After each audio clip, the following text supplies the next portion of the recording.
Hi అందరికీ నమస్కారం. ఈరోజు ఈ వీడియోలో పేనుబంక ఆశించినప్పుడు వాటి లక్షణాలు ఏ విధంగా ఉంటాయనేది తెలియజేస్తాను.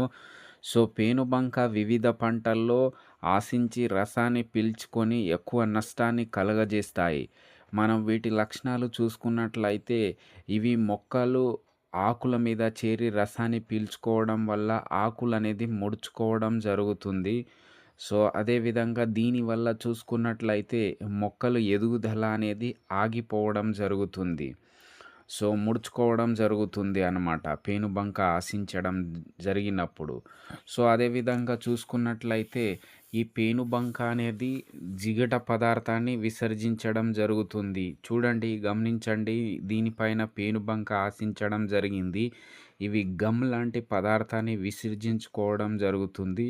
ఇవి ఈ విధంగా గమ్ లాంటి పదార్థాలు ఆకులపైన వ్యాపించడం జరిగినప్పుడు ఆకులలో మనకు కిరణజన్య సంయోగక్రియ అనేది జరగవన్నమాట.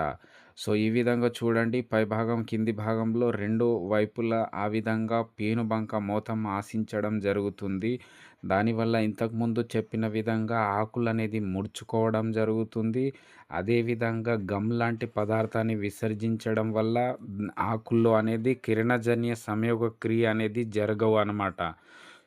ఈ విధంగా మీకు ఈ పేనుబంక మీ చేనులో గమనించినట్లయితే వీటి లక్షణాలు ఇంతకుముందు ఆకులు ముడుచుకోవడం జరుగుతుంది, మొక్కలు పెరుగుదల ఆగిపోవడం జరుగుతుంది.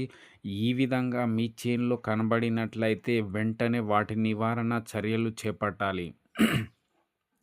అంటే వాటికి కావలసిన మందులు అంటే కంట్రోల్ చేయడానికి మార్కెట్లో చాలా రకాల మందులు దొరుకుతాయి. అవి పిచికారీ చేసుకున్నట్లయితే కంట్రోల్ అయిపోతుంది అన్నమాట.